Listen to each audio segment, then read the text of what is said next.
Rp1.125.000. Total jumlah Rp97.561.000. Dikeluarkan untuk imaroh Rp2.100.000, alat kebersihan Rp95.000, konsumsi IPM Rp500.000, beli lampu 2 lusin Rp1.680.000, pelunasan ongkos tukang Rp4.000.000, bayar pintu Poldigate 2 unit Rp11.200.000, servis listrik Rp150.000, honor petugas Rp13.070.000. Total pengeluaran minggu ini Rp32.795.000. Kas masjid saat ini Rp64.766.000. Selanjutnya kas anak yatim, kas pekan lalu Rp32.526.000, infak Jumat Rp780.000, infak mingguan Rp647.000, jumlah Rp33.953.000. Belum ada pengeluaran sehingga saldo kas anak yatim Rp33.953.000. Demikian informasi yang dapat kami sampaikan. Assalamualaikum warahmatullahi wabarakatuh. Assalamualaikum warahmatullahi wabarakatuh.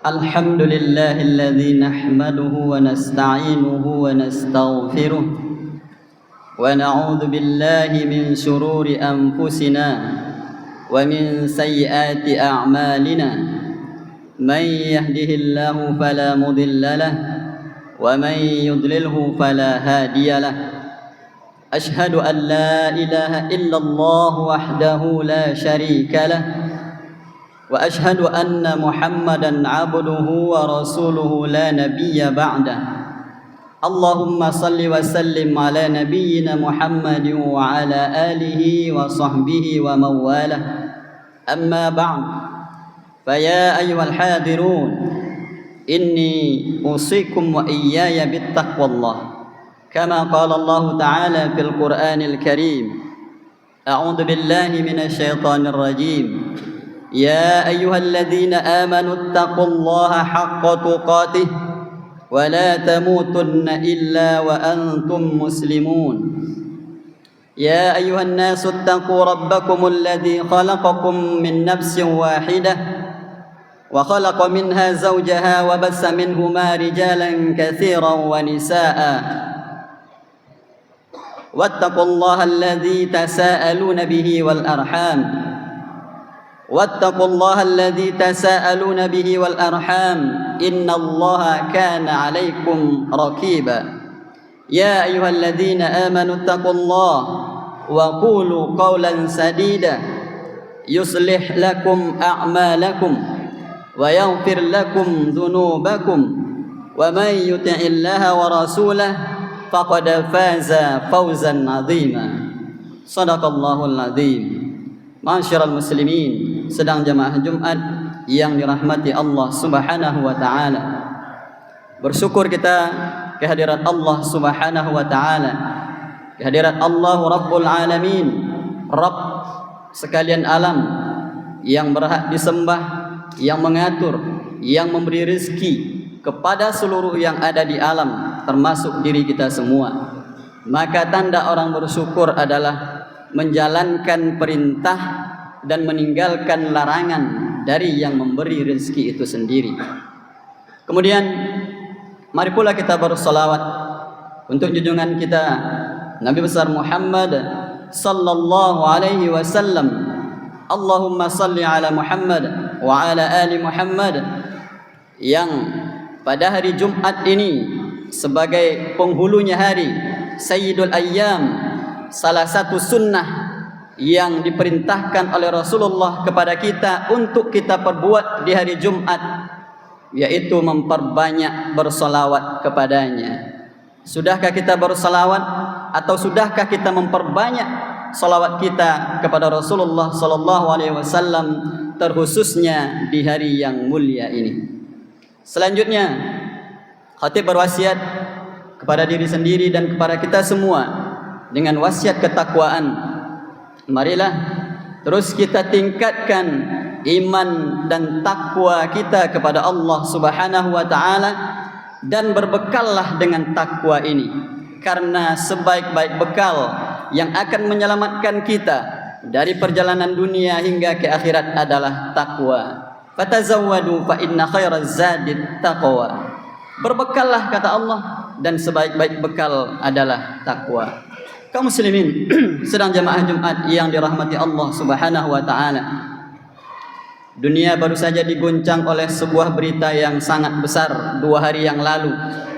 Seorang pemimpin pergerakan Hamas, Ismail Haniyeh, Syekh Ismail Haniyeh, telah syahid dibunuh oleh Zionis Israel. Maka perjuangan rakyat Palestina tentunya tidak akan berhenti dengan matinya pemimpin mereka. Dan mereka sudah mengatakan bahwa mereka sudah memiliki pengganti-pengganti yang siap melanjutkan estafet kepemimpinannya. Kalau bahasa kitanya, patah tumbuh hilang berganti. Karena perjuangan itu memang yang diharapkan adalah hasilnya, tapi mati syahid itu adalah cita-cita yang utama. Maka bagi mereka yang berjuang secara langsung di sana, maka mati syahid adalah cita-cita yang selalu didambakan oleh mereka. Maka bagi kita yang jauh, yang barangkali kita tidak bisa membantu secara fisik, tapi jangan sampai di dalam hati kita hilang semangat ukhuwah Islamiyah kita, semangat persatuan kita, semangat kita untuk membantu saudara-saudara kita yang di sana.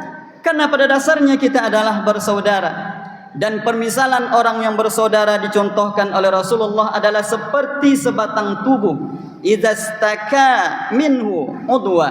Apabila salah satu dari anggota tubuh kita yang merasakan sakit, tada'alahu sairul jasadi bis-sahari wal hummah, maka anggota tubuh yang lain akan ikut merasakan sakitnya dengan tidak bisa tidur, bahkan sampai demam. Begitulah permisalan yang dicontohkan oleh Rasulullah bagaimana kita hidup bersaudara. Dan Masjid Aqsa adalah juga masjid kita umat Islam, dan kita tentunya bercita-cita untuk dapat melaksanakan salat di masjid yang hanya 3 yang diagungkan oleh Allah di antara masjid-masjid yang ada di dunia ini: Masjid Haram, Masjid Nabawi, dan Masjidil Aqsa. Maka kaum muslimin sedang jemaah Jumat yang berbahagia, perbuatan-perbuatan yang dilakukan oleh Zionis Yahudi tersebut, kita usahakan tidak menyebutkannya ketika kita menjelekkannya dengan nama Israel. Kenapa? Karena Israel itu adalah nama lain dari Nabi Yakub. Mereka semua adalah keturunan Nabi Yakub, tapi keturunan Nabi Yakub yang menyalahi ajaran Taurat itu sendiri. Maka kita menyebutnya dengan Zionis ataupun Yahudi, karena memang Allah Subhanahu wa taala juga menyebutkan di dalam Al-Qur'an pelencengan-pelencengan dan banyak sekali kesalahan-kesalahan yang dilakukan oleh orang-orang Yahudi terdahulu, bahkan sampai pada saat kita sekarang ini. Dan mereka adalah kaum yang dilaknat oleh Allah Subhanahu wa taala. Allah katakan, lu'inal ladzina kafaru min bani Israil ala lisani Daud wa Isa bin Maryam, dzalika bima asaw wa kanu ya'tadun. Mereka, Allah melaknat orang-orang yang kafir dari Bani Israel. Jadi bukan semua anak cucu Yakub yang kafir, bukan semua mereka yang jahat, tapi ada sebagian dari mereka yang kafir dari Bani Israel tersebut, ala lisani Daud wa Isa bin Maryam. Mereka dilaknat oleh Allah melalui lisannya Daud dan lisannya Isa putra Maryam. Maka mereka semua adalah anak cucu dari Ibrahim alaihissalam, dan Allah Subhanahu wa taala sudah katakan, "Ma kana Ibrahim Yahudiyyan wala Nasraniyyan, walakin kana hanifan musliman wa ma kana minal musyrikin."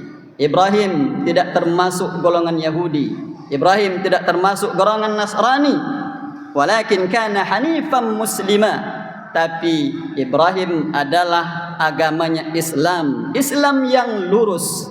Hanifan muslima wa ma kana minal musyrikin, dan dia tidak termasuk orang-orang yang mensyirikatkan Allah Subhanahu wa taala. Mereka kaum yang keras hati. Summa qasat qulubukum min ba'di dzalika kal hijarah au ashaddu qaswah. Mereka adalah orang-orang yang keras hatinya, sekeras batu, bahkan au ashaddu qaswah, bahkan lebih keras daripada itu.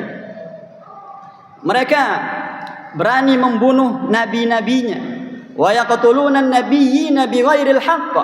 Ini bukan satu nabi yang dibunuhnya, bukan hanya Nabi Zakaria yang kita baca di dalam Al-Qur'an, tapi masih banyak lagi nabi-nabi yang lain yang dibunuh oleh Yahudi tersebut, oleh orang-orang kafir dari golongan Bani Israel ini, yang kata ahli tafsir ketika mereka membunuh nabi ketika pagi harinya, sore harinya mereka masih bisa berkumpul di pasar tanpa rasa bersalah sedikit pun.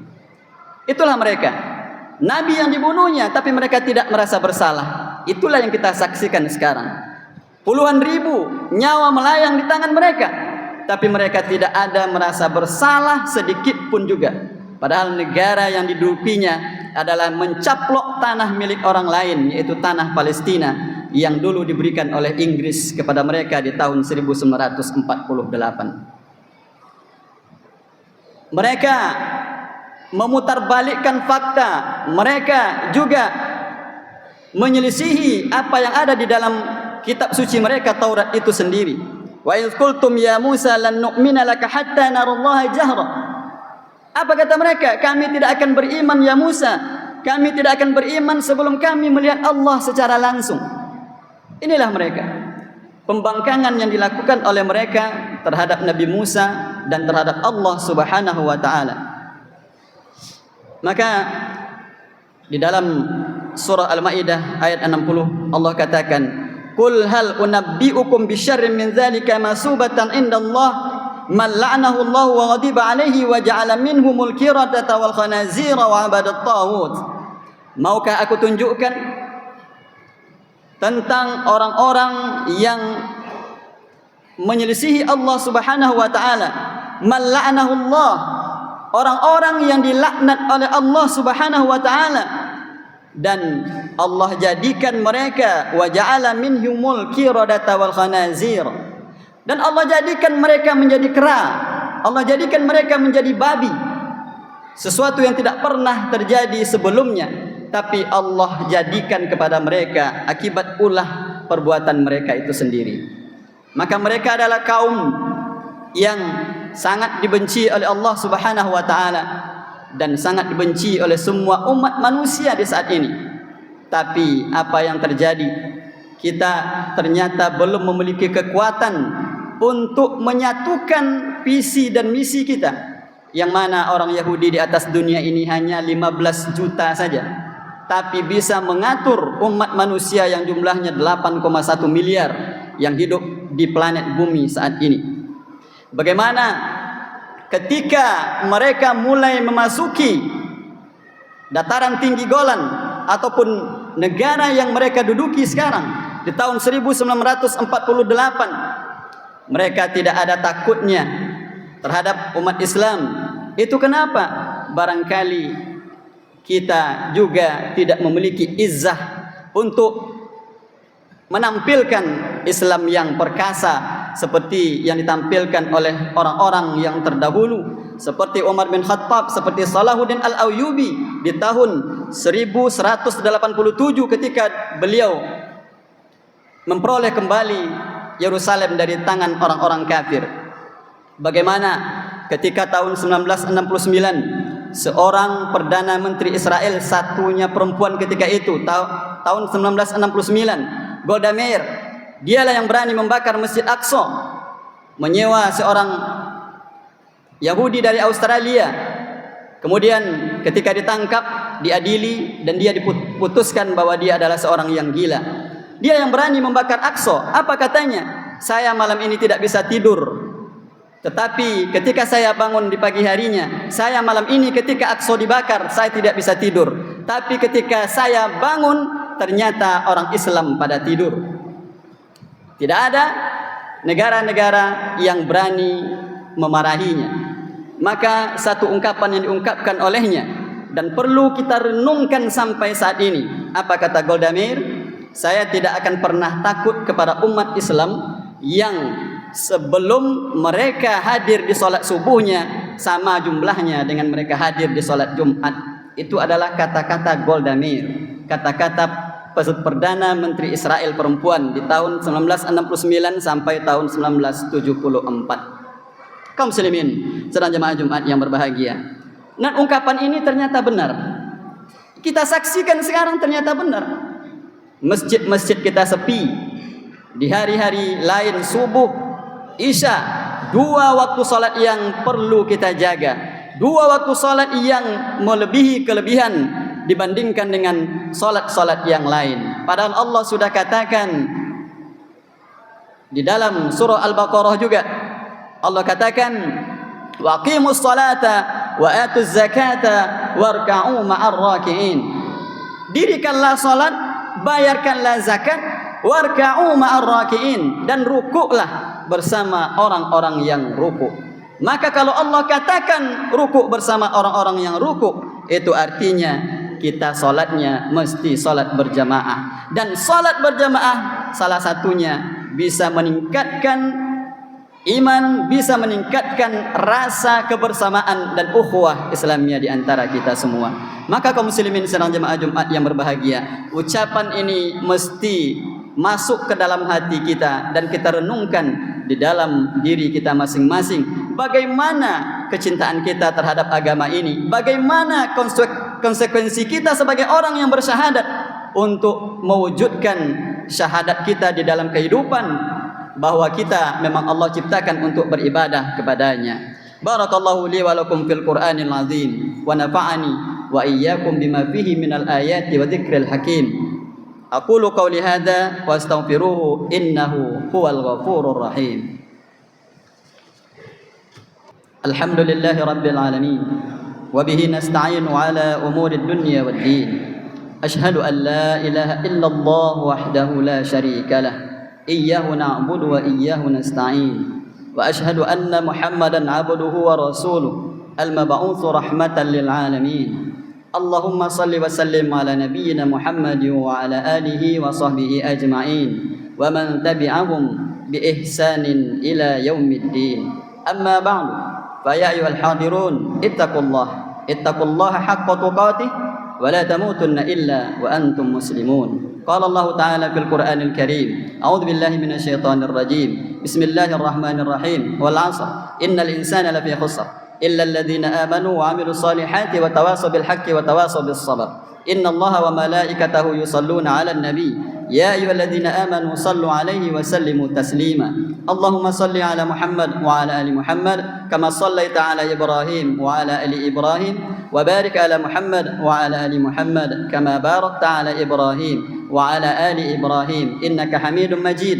اللهم اغفر للمسلمين والمسلمات والمؤمنين والمؤمنات الأحياء منهم والأموات إنك سميع قريب مجيب دعوات ويا قاضي الحاجات اللهم انصر من نصر الدين اللهم انصر مجاهدين في فلسطين وكل مكان ربنا آتنا في الدنيا حسنة وفي الآخرة حسنة وقنا عذاب النار عباد الله إن الله يأمركم بالعدل والإحسان وإيتاء ذي القربى وينهى عن الفحشاء والمنكر والبغي يعظكم لعلكم تذكرون ولذكر الله أكبر والحمد لله رب العالمين.